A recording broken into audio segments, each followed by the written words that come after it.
Ég heiti Marítís Ólafsdóttir og er stofnandi Nannalín.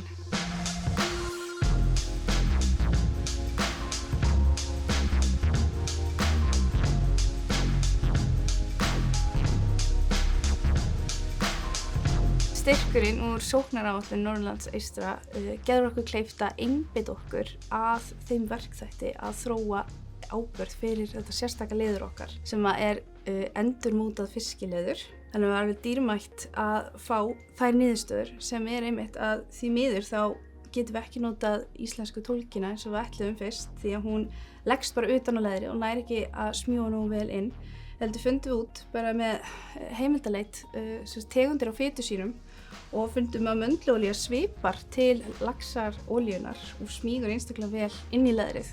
Þannig að þetta hjálpar okkur gríðarlega mikið í gæðaprófunum í framtíðinni því að áður en að leður gæðaprófað þá segir í stöðlum að það á að bera á það.